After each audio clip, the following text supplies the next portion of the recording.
Hello everyone, welcome to दृष्टि। पिछले कुछ सेशंस में हमने समझा कि एमपी एडीपीओ के एग्ज़ाम का पैटर्न क्या है और इस एग्ज़ाम का सिलेबस क्या है।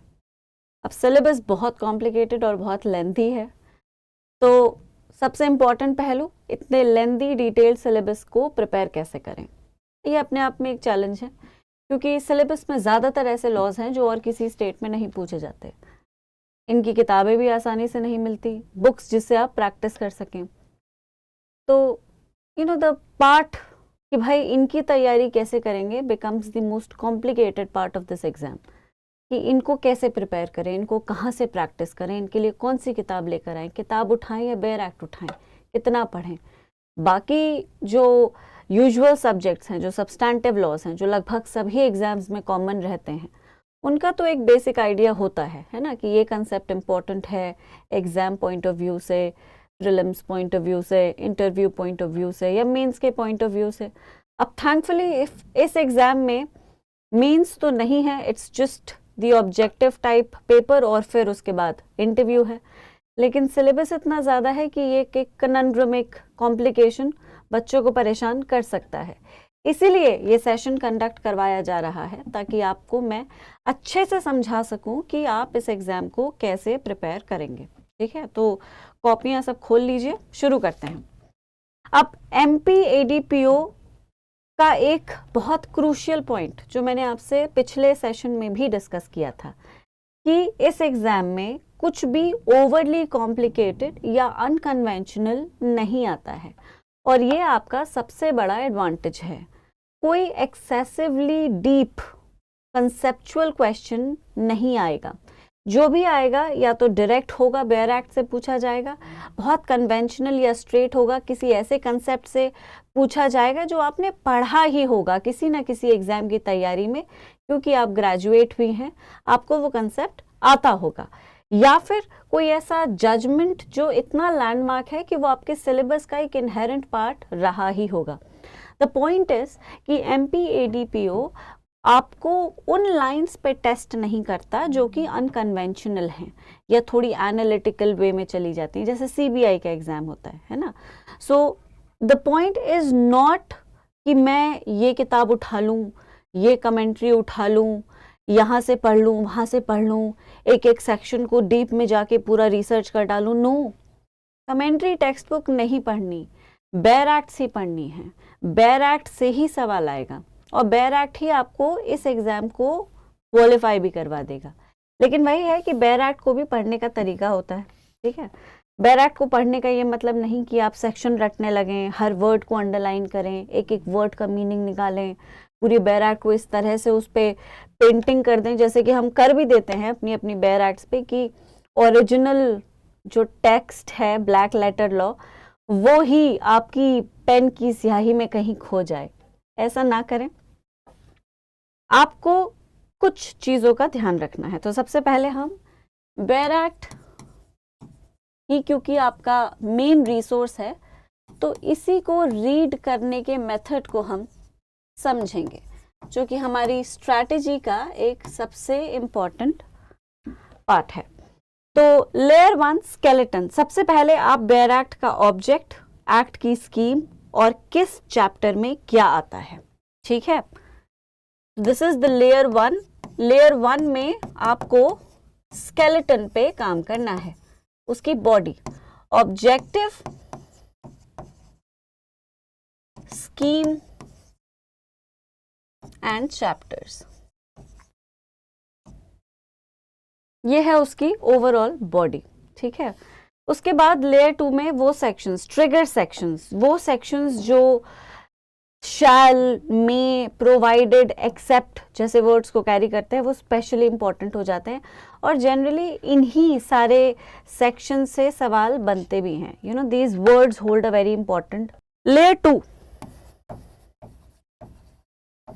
Trigger words.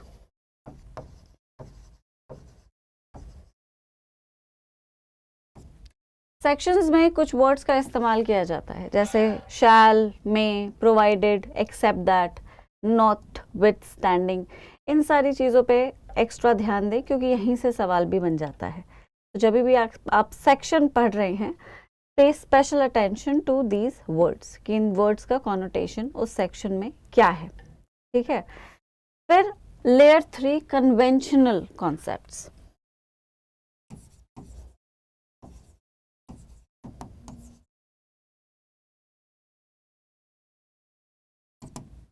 Conventional concepts, conventional concepts में वो चीज़ें जो सभी को आती हैं, है ना। भाई एमपी एडीपीयू का एग्ज़ाम हो सकता है आपके जीवन का पहला एग्ज़ाम हो, लेकिन ज़्यादातर बच्चों के जीवन का वो पहला एग्ज़ाम नहीं होगा, है ना। ये सारे लॉज, वो कंसेप्ट्स आपने ग्रेजुएशन में भी पढ़े होंगे, और अगर आप तैयारी में पहले से हैं तो वो कंसेप्ट्स आपको पता ही होंगे, क्योंकि वो एक लॉ का मेन जो सिग्निफिकेंस है उसे बनाते हैं, है ना।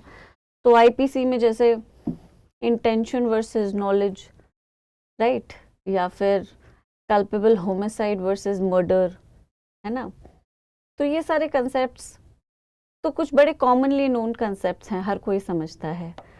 बीएनएसएस में cognizable versus non cognizable, right, या फिर डबल जेपर्डी का रूल जो कि बीएनएसएस में है।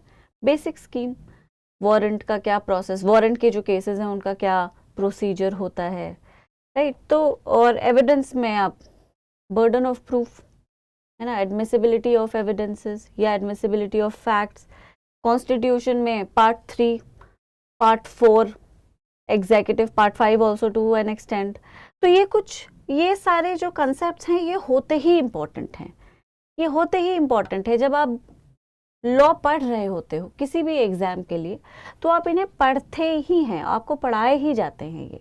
तो इन पे स्पेशल अटेंशन पे करें, क्योंकि कंसेप्चुअल क्वेश्चन अगर आएगा तो इन्हीं में से आएगा।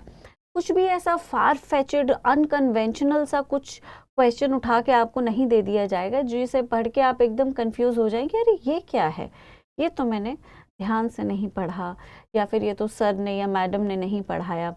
जो कुछ आपको पढ़ाया गया है क्लासेस में, जो आपने पढ़ा है खुद से, उन्हीं से सवाल बनते हैं।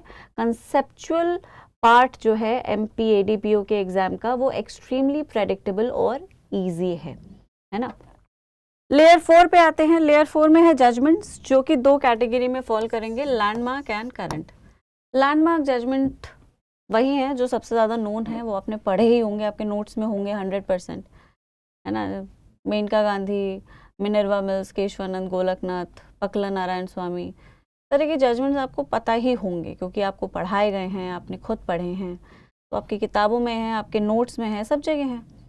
तो इनको आप एक बार फिर से देखें, क्योंकि इनके आने का चांस है। दूसरा current judgment, specially of the nature, जो कि एक कॉन्स्टिट्यूशनल इम्पोर्टेंस रखता है, कॉन्स्टिट्यूशनल बेंच से आया है ना। जो इंडिया का जो लीगल लैंडस्केप है उसमें एक एक्चुअल इम्पैक्ट ले डाउन करता है, वो जजमेंट इम्पोर्टेंट है। जजमेंट रोज आते हैं, है ना, बहुत सारे आते हैं, सारे जजमेंट्स नहीं पढ़ने। The judgments that actually create an impact, वो जजमेंट्स इम्पोर्टेंट हैं, है ना। उनका पूछा जाना एक पॉसिबिलिटी है। हालांकि अगर आप एमपी एडीपीओ के सिलेबस का पैटर्न नोट करें तो आपको समझ आएगा कि जी के करंट अफेयर्स एमपी इंक्लाइंड ही है, एमपी को ही फेवर करता है। लेकिन अगर कुछ ऐसा जजमेंट है जो बहुत इम्पैक्टफुल है, कॉन्स्टिट्यूशनली बहुत इम्पॉर्टेंट है, डिबेटेबल है, चर्चा में है, तो फिर आप उसको एक बार ज़रूर पढ़ें, है ना। ये हो गया जजमेंट्स। अब तो ये 4 लेयर्स हैं जिनके अलोंग आपको प्रिपरेशन करनी है। जीके पे आ जाते हैं। ये तो हो गया लॉ का हिस्सा। जीके,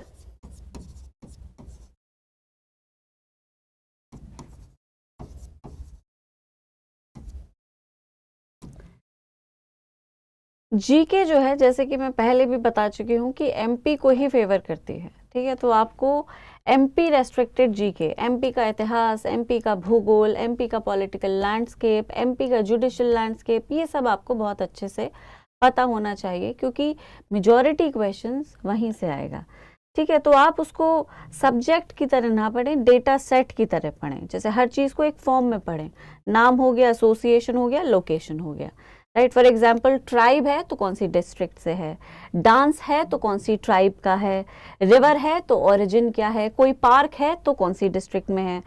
मतलब आप एक फैक्ट को 3-4 जगह अगर जोड़ नहीं पा रहे, फॉर एग्जाम्पल अगर कोई पर्टिकुलर फैक्ट है, एनी फैक्ट जिसका ज्योग्राफिकल, हिस्टोरिकल, पॉलिटिकल इम्पोर्टेंस है, पॉलिटिकल नहीं हो लेकिन 3-4 जीके के जो सब्जेक्ट्स हैं उनसे वो कहीं ना कहीं रिलेट करता है। जैसे कोई नदी है, ज्योग्राफिकली तो वो इम्पोर्टेंट है लेकिन हिस्टोरिकली भी उसका कुछ इम्पोर्टेंस है, तो वो इम्पोर्टेंट हो गया, वो ज़्यादा इम्पोर्टेंट हो गया, वो उसके पूछे जाने की चांस है, राइट। अदरवाइज तो फिर जीके को आप कैसे ही कंसोलिडेट करोगे, अनलिमिटेड होती है, एक पर्टिकुलर स्टेट का भी जीके एग्जॉस्ट थोड़ी किया जा सकता। इसीलिए आपको भटकना नहीं है कि भाई एमपी की जीके आती है तो एमपी की मैं सारे जहां की जीके पढ़ लूँ, सारी किताबें ले लूँ, है ना, जित 50,000 यूट्यूब के चैनल्स हैं उनमें सब देख लूँ। नहीं, ये तैयारी का जो तरीका है ये गलत है और ये ऑल ओवर गलत है। ये एमपी के एनपी एडीपीओ का जो एग्ज़ाम है वो स्पेसिफिकली आपकी एक्सेसिव कंसेप्ट नॉलेज या कंसेप्ट्स को लेकर एक बहुत बेहतरीन डेप्थ को रिवॉर्ड ही नहीं करता, है ना। मतलब ऐसा लगता है कि भाई एग्ज़ाम का मतलब है कि आपको कंसेप्ट बहुत अच्छे से आना चाहिए, उसकी फिलॉसफी, उसका पूरा you need to understand the concept from all 4 corners. और ये अच्छी बात भी है, बिल्कुल करना भी चाहिए, है ना, वरना आधी अधूरी इन्फॉर्मेशन तो किस काम की, नीम हकीम खतरे ही जान। लेकिन आप बिल्कुल उसके हिस्टोरिकल पॉइंट ऑफ व्यू और आगे पीछे ऊपर नीचे को अगर कवर नहीं करते तो आपकी इन्फॉर्मेशन लिमिट हो जाती है, ऐसा भी गलत है कहना, है ना। तो आप उतना पढ़ें एटलीस्ट इस एग्ज़ाम के लिए जितना ज़रूरी है, क्योंकि स्मार्ट प्रिपरेशन का तरीका भी यही होता है। Smart preparation is not studying everything, because practically आप ऐसा कर भी नहीं सकते हैं, आप सब कुछ नहीं पढ़ सकते। आप उतना पढ़ें जितना ज़रूरी है और उसे बार बार पढ़ें। हर एग्ज़ाम की ये एक सेट स्ट्रैटेजी होती है और ये एक सेट फॉर्मूला होता है ना। ये एक आपने कई बार सुना होगा कि भाई एग्ज़ाम को प्रिपेयर करने का कोई स्ट्रेट जैकेट फॉर्मूला तो है नहीं।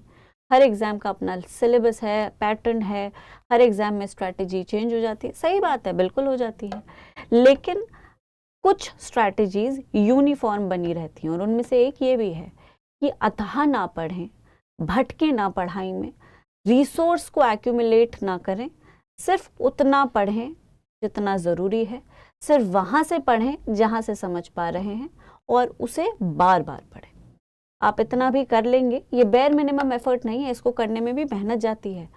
इसको अगर आप करेंगे तो एग्ज़ाम 100% निकलेगा, क्योंकि पहले तो आप खोएंगे नहीं, you won't get lost amongst this humongous syllabus. खोना बहुत आसान है, तो खुद को आप भटकने नहीं देंगे, फोकस्ड रखेंगे खुद को, तो पैनिक नहीं करेंगे तो एक कॉन्फिडेंस बना रहेगा, तैयारी का मोमेंटम बना रहेगा और एग्जाम में वो मोमेंटम आपके परफॉर्मेंस में दिख जाएगा।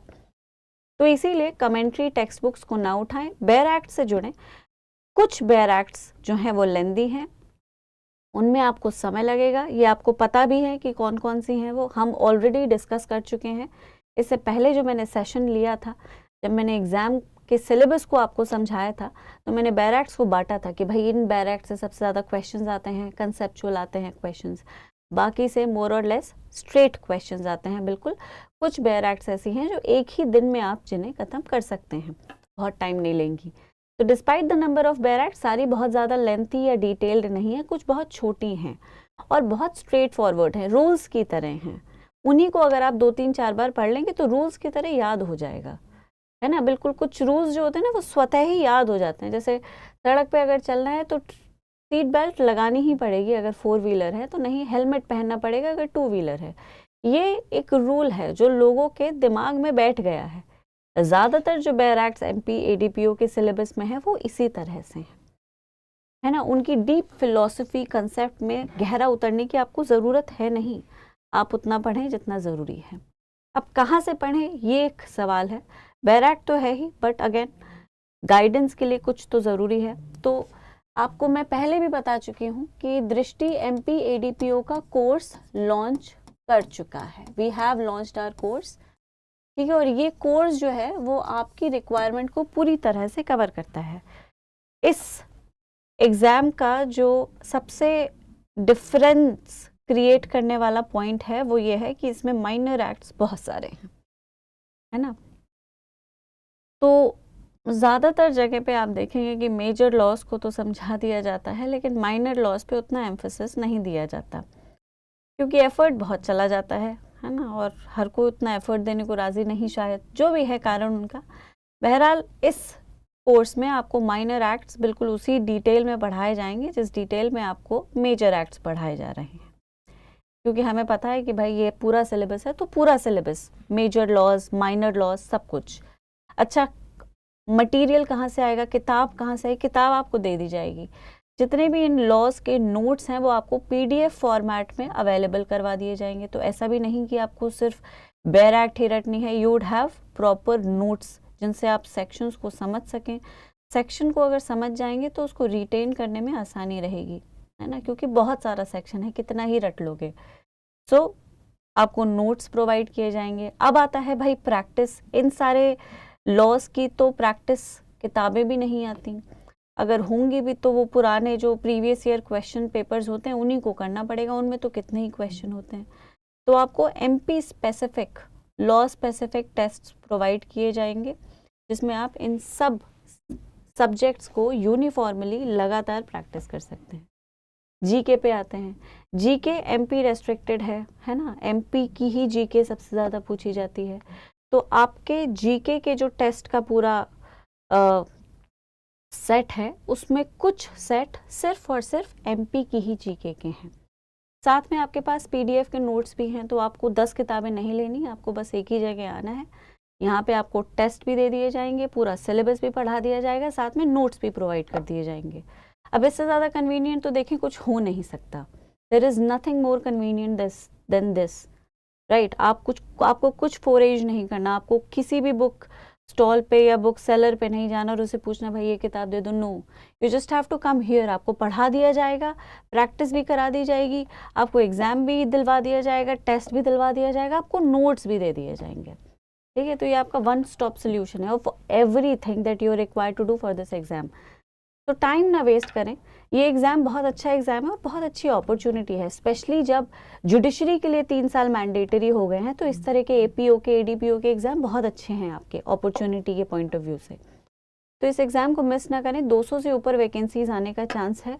एग्ज़ाम की डेट आपको पहले से ही पता है, सिलेबस भी आपको पहले से पता है। तो नोटिफिकेशन का वेट करने की बजाय सीधा कोर्स में एनरोल करें और तैयारी शुरू कर दें, बिना किसी टाइम को वेस्ट करते हुए। अभी से कर लेंगे तो बहुत टाइमली सिलेबस भी पूरा हो जाएगा, प्रैक्टिस भी हो जाएगी, नोट्स भी तैयार हो जाएंगे।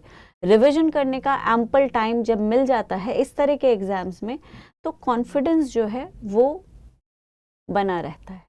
और and it's mostly about the confidence. In a competitive exam students generally fail because towards the end, अंत तक आते आते वो अपना कॉन्फिडेंस लूज कर जाते हैं। और ये तभी होता है जब तैयारी का डायरेक्शन सेट नहीं था, जब तैयारी थोड़ी हैप हेजर्ड हो गई। तो अपनी तैयारी को हैप हेजर्ड होने से बचाएं, इसको सेट रखें, दिशाहीन ना हो, कोर्स में रजिस्टर करें। दृष्टि लर्निंग ऐप पे आपको सारे डिटेल्स मिल जाएंगे, नहीं तो आप हमारे काउंसलर को कॉल कीजिए, वो आपको सारे डिटेल्स देगा। और कुछ जानना चाहते हैं तो कमेंट्स में पूछ लीजिए, we shall definitely address it, ठीक है। तो आज के लिए इतना ही, अगले सेशन में मिलते हैं। सब अपना ख्याल रखें। Thank you so much, bye bye.